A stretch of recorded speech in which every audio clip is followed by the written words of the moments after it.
यह कलयुग की सच्ची घटना है। हरिदास धर्म से तो मुस्लिम थे, लेकिन उनमें हरि भक्ति ऐसी थी जो बड़े बड़े ऋषि मुनियों में भी दुर्लभ थी। वर्तमान में बांग्लादेश के सोहर जिले में एक छोटा सा गांव था। इसी गांव में गरीब मुस्लिम परिवार रहता था। इसी परिवार में हरिदास खान का जन्म हुआ था। पूर्व जन्म के संस्कार ही थे कि बाल्यकाल से ही हरिदास की श्रद्धा हरि नाम जपने में थी और बड़े होते ही उन्होंने वैराग्य ले लिया, गृह त्याग कर दिया और वन के समीप जंगल में कुटी बनाकर रहने लगे। हरिदास खान बड़े ही शांति प्रिय और धैर्यवान साधु थे। क्षमा उनका गुण था और निर्भयता उनका आभूषण था। उनकी आवाज़ में बड़ी ही मधुरता थी। वह प्रतिदिन 3 लाख हरि नाम का जाप करते थे। जाप भी उच्च आवाज़ में करते थे। किसी ने उनसे पूछा, महाराज, आप इतने ऊंचे स्वर में जाप करते हैं, क्या भगवान नहीं सुनते हैं या कोई अन्य कारण है?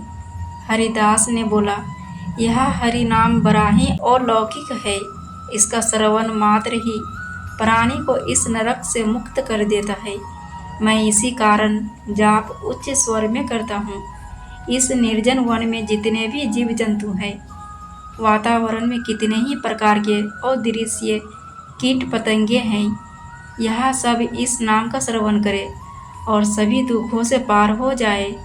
उनकी बात सुनकर वह व्यक्ति संतुष्ट हो गया। उनकी ख्याति बढ़ती जा रही थी। कितने ही लोग अपना आदर्श मानकर उनके भगवत भक्त हो गए। उनकी ख्याति से कुछ लोग चिढ़ते भी थे। जिनमें रामचंद्र नाम का एक जमींदार था। उसने उनकी साधना और कीर्ति को नष्ट करने का षड्यंत्र रचा और एक वेश्या को धन का लालच दिया।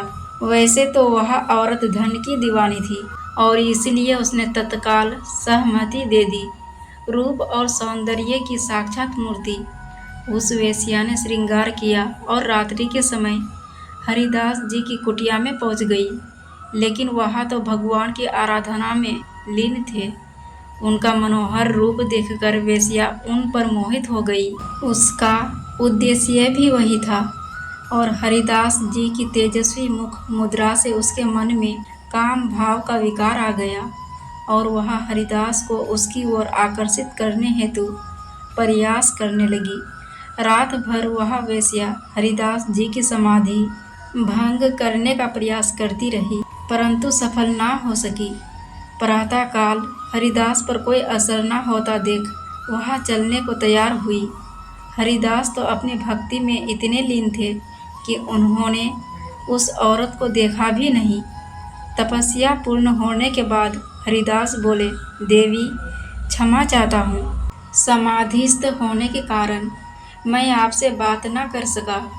आप किस प्रयोजन से आई थी? वह मुस्कुराकर चली गई। 3 रात लगातार वह अपने प्रयास में विफल रही। वह साधु क्षण मात्र भी अपने तप से नहीं हटा, जबकि उस वेश्या के कानों में निरंतर हरि नाम की आवाज़ गूंजने से उसका अंतकरण शुद्ध हो गया था। वह चौथी रात्रि भी आई। हरिदास जी उस वक्त भी पूर्ण भाव से भगवान की पूजा एवं भजन में लीन थे। वह इतने लीन थे कि उनकी आंखों से आंसू बह रहे थे। वेश्या सोचने लगी, यह साधारण साधु नहीं है जो मुझ जैसी परम सुंदरी की उपस्थिति का आभास तक नहीं करता। वह अपनी ही धुन में लीन रहता है, तो निश्चय है इसे किसी अलौकिक आनंद की प्राप्ति हो रही है। अवश्य ही इसे कोई अन्य ऐसा आनंद प्राप्त है जिसके समक्ष संसार के सब रूप फीके लगते हैं। वेश्या उसकी तपस्या भंग करने आई थी और स्वयं ही सन्मार्ग पर चल पड़ी। उसे हरिदास जी ने तपस्विनी बना दिया। उन्होंने उस स्थान को उसे ही सौंपा और स्वयं हरि नाम प्रचार करने चल पड़े। वेश्या उसी कुटिया में हरि नाम का जाप करने लगी। यह भगवान की एक महिमा थी कि उस कुटिया में जाकर वह वेश्या भी आगे चलकर भगवान की परम भक्त बनी। हरिदास वहाँ से चलकर शांतिपुर पहुँचे। शांतिपुर में मुस्लिम शासक था। उस धर्मांध शासक के फतवे से हिंदुओं को अपना धर्माचरण करना कठिन हो रहा था। ऐसे में हरिदास जी मुस्लिम होकर भी हिंदू आचरण करते, हरि नाम लेते थे। कुछ मुस्लिम अधिकारियों को यह बात बुरी लगी। उन्होंने राजा को यह बात बढ़ा चढ़ाकर बताई और राजा ने तत्काल हरिदास जी की गिरफ्तारी का हुक्म दिया। उन्हें पकड़कर जेल में डाल दिया गया। यह खबर आग की तरह हरिदास जी के भक्तों में फैली। सब बड़े दुखी हुए और ऐसे अनुयायी राजा का हरिभक्त विरोध करने लगे। इधर हरिदास जी जेल में भी हरि नाम का जाप करते रहे। अन्य भक्तों को भी जेल में बंदी बना लिया गया। स्थिति काबू से बाहर होती देखकर अधिकारियों ने मुकदमा चलाया। उन्हें अदालत में ले जाया गया, जहां काजी ने हरिदास से कहा, तुम बड़े भाग्य से दो मुसलमान के घर में जन्मे, फिर भी काफिरों के देवता का नाम लेते हो, उन्हीं जैसा आचरण करते हो। हम तो हिंदू के घर का पानी भी नहीं पीते। यह महापाप तुम ना करो। इसके लिए तुम्हें जहन्नुम की आग में झुलसना होगा। अब तुम कलमा पढ़ लो। हरिदास कहते हैं, हे काजी साहब, इस संसार का मालिक एक है, बस उसे अलग अलग रूपों में बांटा गया है। उसी हरि ने प्रत्येक मानव को यह अधिकार दिया है कि वह चाहे जिस नाम से उसकी आराधना कर सकता है। जब उनकी दृष्टि में मैं अपराधी नहीं, तो आपके अनुसार मैं कैसे अपराधी हुआ? काजी साहब बोला, यह अपराध है, इसकी तुम्हें सख्त सजा मिलेगी। यह काफिर है, इसे इसके गुनाह के लिए 22 बाजारों में घुमाया जाए और इसे इतने कोड़े लगाए जाए कि इसकी सांसें इसका साथ छोड़ दे। काजी ने क्रोध में उन्हें सजा सुना दी। हरिदास जी को घुमाते हुए बाजारों में कोड़े लगाए जाने लगे। हरिनाम में लीन उन्होंने अपने प्राण को केंद्र में स्थिर कर लिया। कोड़े की मार खाकर उनके मुख से उफ तक नहीं निकली। मारने वाले थक गए, परंतु पीटने वाला अडिग रहा, क्योंकि उन्होंने अपने प्राण केंद्र में स्थिर किए हुए थे। इसीलिए सिपाहियों ने उन्हें मृत जानकर गंगा में फेंक दिया। परंतु जिसके जीवन की डोरी स्वयं हरि ने पकड़ी है, उसे कौन मार सकता है? वे गंगा से जीवित निकल आए। अधिकारियों ने जब यह सुना तो वह भयभीत होकर हरिदास जी के पास पहुंच गए और उनके चरण पकड़ लिए। संत हरिदास ने उन्हें माफ किया और हरिनाम का जाप करते करते वहां से चले गए। दोस्तों, यह कहानी हमें कई मूल्यवान सीख देती है। यह किसी की धार्मिक पृष्ठभूमि की परवाह किए बिना ईश्वर में अटूट भक्ति और विश्वास की शक्ति को दर्शाता है।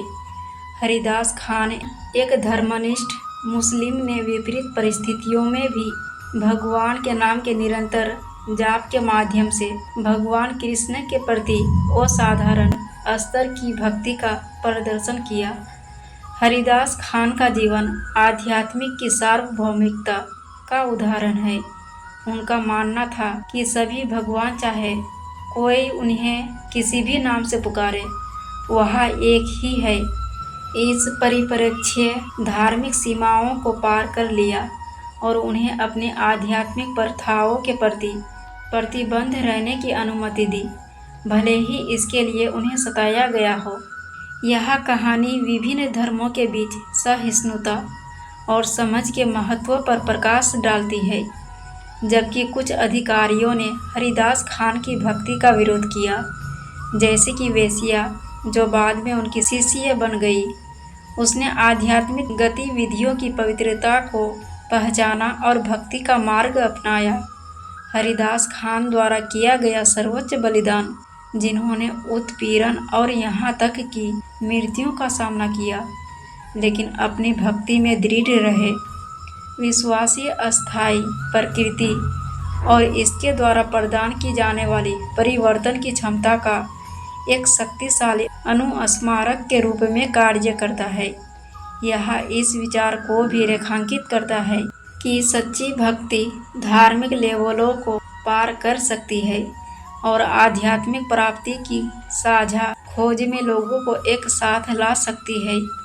प्रभु का रास्ता बड़ा सीधा है और उलझा भी। बुद्धि से चलो तो बहुत उलझा और भक्ति से चले तो बहुत सीधा। विचार से चलो तो बहुत दूर और भाव से चलो तो बहुत पास। नज़रों से देखोगे तो कण कण में और अंतर्मन से देखोगे तो जन जन में। मन की आँखों से प्रभु का दीदार करो, 2 पल का है अंधेरा, बस सुबह का इंतज़ार करो। क्या रखा है आपस के बैर में ऐ यारो, छोटी सी तो ज़िंदगी है, हर किसी से प्यार करना सीखो। फिर मिलेंगे दोस्तों, तब तक के लिए खुश रहिए और खुशियाँ बांटिए और हमेशा मुस्कुराते रहिए। दोस्तों, अगर वीडियो अच्छी लगी हो तो प्लीज़ चैनल को लाइक और सब्सक्राइब करना ना भूलें। तब तक के लिए जय श्री कृष्ण।